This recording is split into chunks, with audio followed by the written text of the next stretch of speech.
네, 안녕하세요. 오늘 우리가 일제강점기 마지막 시간입니다. 미리 축하합니다.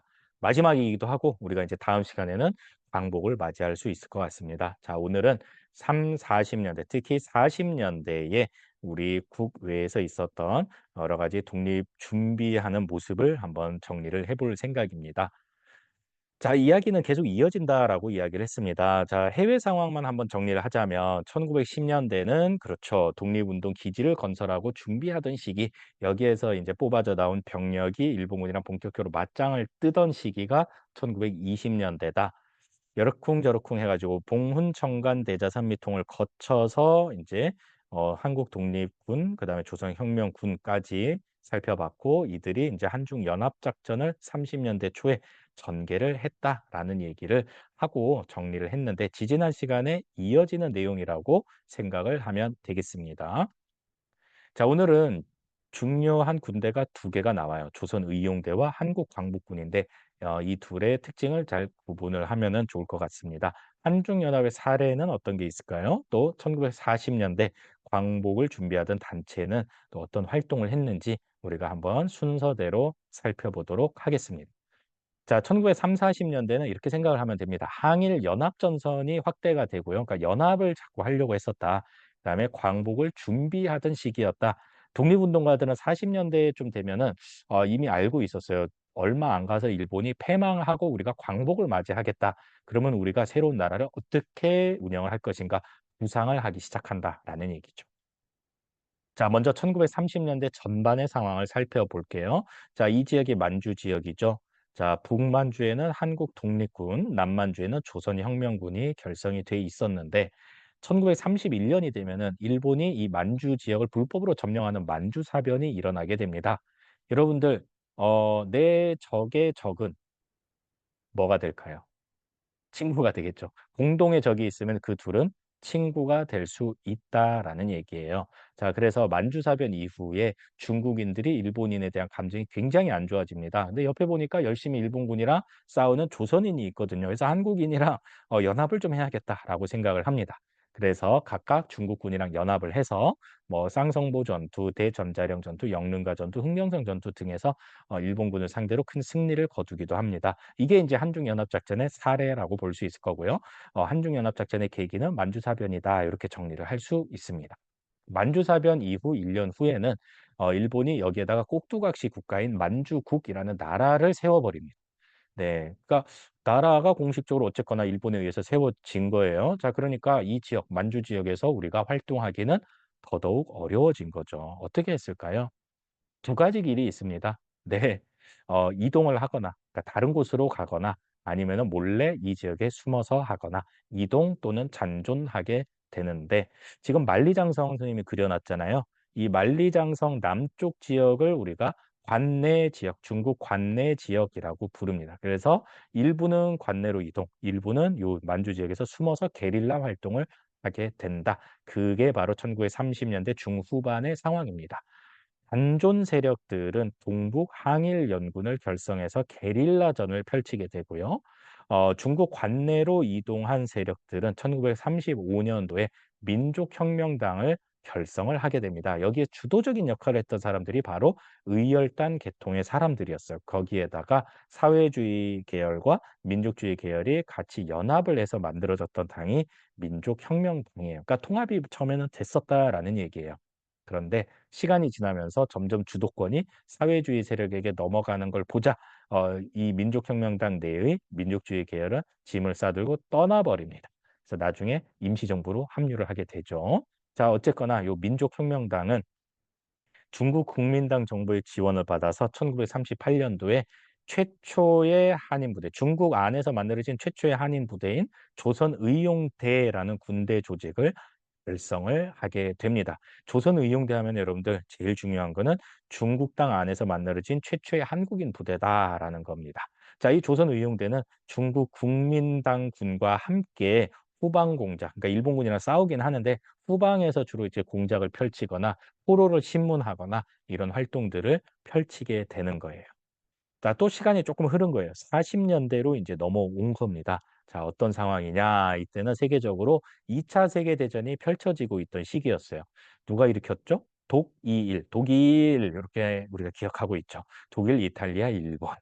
그다음에 여기에 맞서서 연합군은 영프, 소, 미, 중 뭐 대부분의 나라들이 여기에 속했겠네요. 자, 이 시기에 우리 상하이에 있었던 임시정부가 중국 국민당군을 따라서 여기저기 떠돌아다니다가 사천성, 마라탕으로 유명한 사천성의 충칭이라는 도시에 1940년에 정착을 하고 한국 독립당이라는 당을 하나 만들고 한국 광복군이라는 정규 군대를 드디어 창설하게 됩니다. 아, 여러분, 여기서 우리가 뭔가를 좀 느껴야 되는데 임시정부 애초에는 상하이에서 외교 활동에 치중했었죠. 그러다가 한인애국단이라는 의열 단체를 거쳐서 마침내 한국광복군이라는 정규 군대를 갖게 됐다라는 거는 이제는 외교 활동뿐만 아니라 무장투쟁도 본격적으로 하겠다라는 흐름을 우리가 읽어낼 수 있어야겠습니다. 자, 한편 한꺼우라는 곳에는 조선의용대의 본부가 있었는데 이 조선의용대는 불만이 많았어요. 왜 불만이 많았냐? 이때 중국 국민당군이랑 같이 일본군이랑 싸우고 있었거든요, 연합해서. 그런데 이 중국 국민당군이 너무 소극적인 거예요.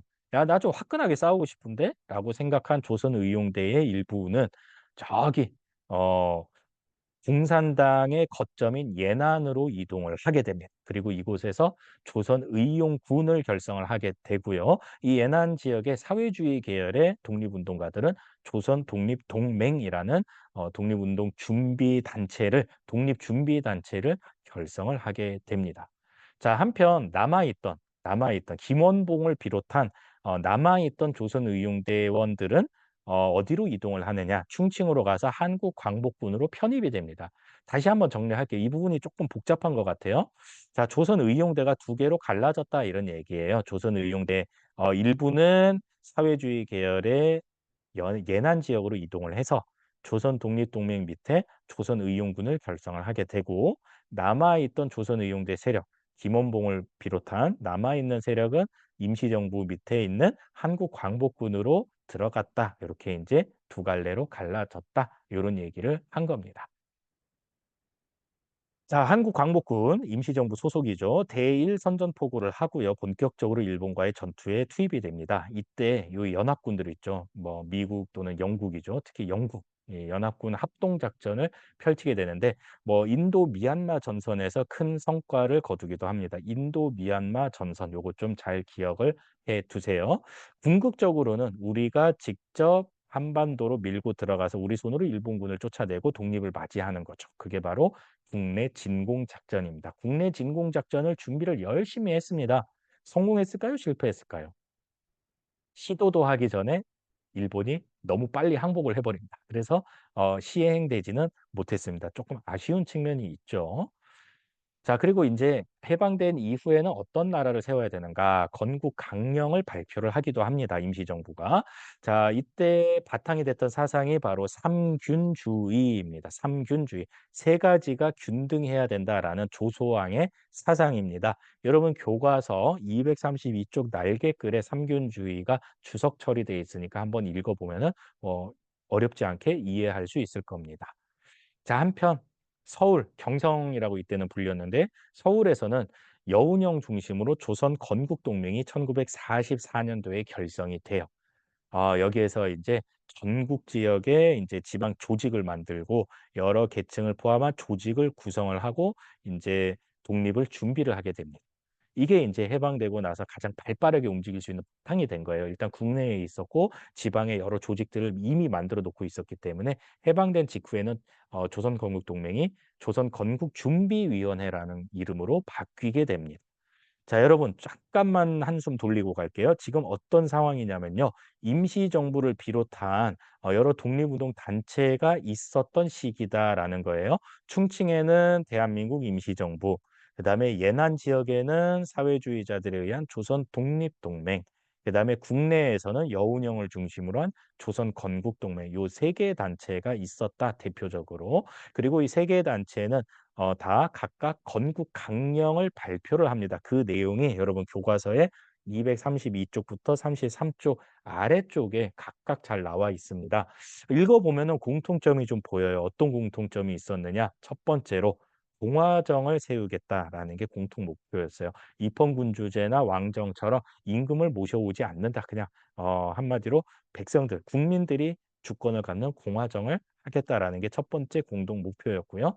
그다음에 주요 산업 시설은 국유화한다. 세 번째로 무상교육 요런 세 가지 정도가 공통점이라고 볼 수 있겠네요. 여러분은 만약에 이 당시에 태어났다면 어떤 나라를 세우고 싶었을까요?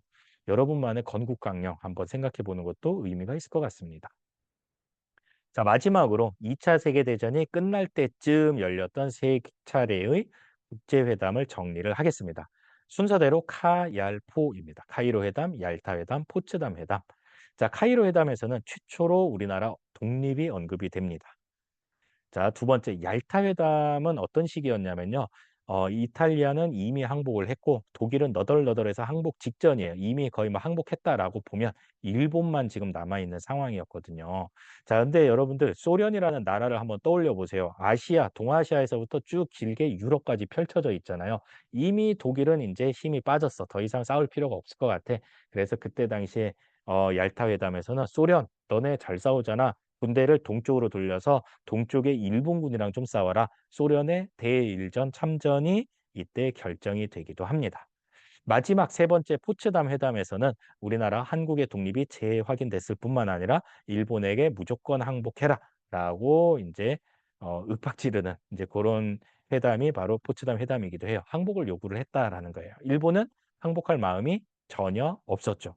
그래서 어떻게 합니까? 미국이 어 두 차례에 걸쳐서 원자폭탄을 투하를 함으로써 일본이 너덜너덜해지고 결국은 1945 년도에 45년 8월 15 일에 일본은 무조건 항복을 하게 됩니다. 이로써 2차 세계대전도 끝나고 중일 전쟁도 끝나고 태평양 전쟁도 끝나고 우리나라는 광복, 일본은 쪽파 이런 상황이 펼쳐지게 되는 겁니다. 자, 여러분 12 시간에 걸쳐서 우리가 일제 강점기를 모두 다 정리를 했습니다. 여러분들 잘 따라왔나요? 표로 이렇게 좀 정리를 해서 선생님처럼 순서대로 좀 체계적으로 정리를 해 보면 어떨까 싶습니다. 여러분들 반복만큼 좋은 복습 방법은 없습니다. 한 방에 끝내려고 하지 마세요. 영어 단어 또는 수학 공식이 아닙니다. 여러분들은 자주자주 얕게 보면은 충분히 이 일제 강점기를 마스터할 수 있으리라 믿습니다. 수고했습니다. 안녕.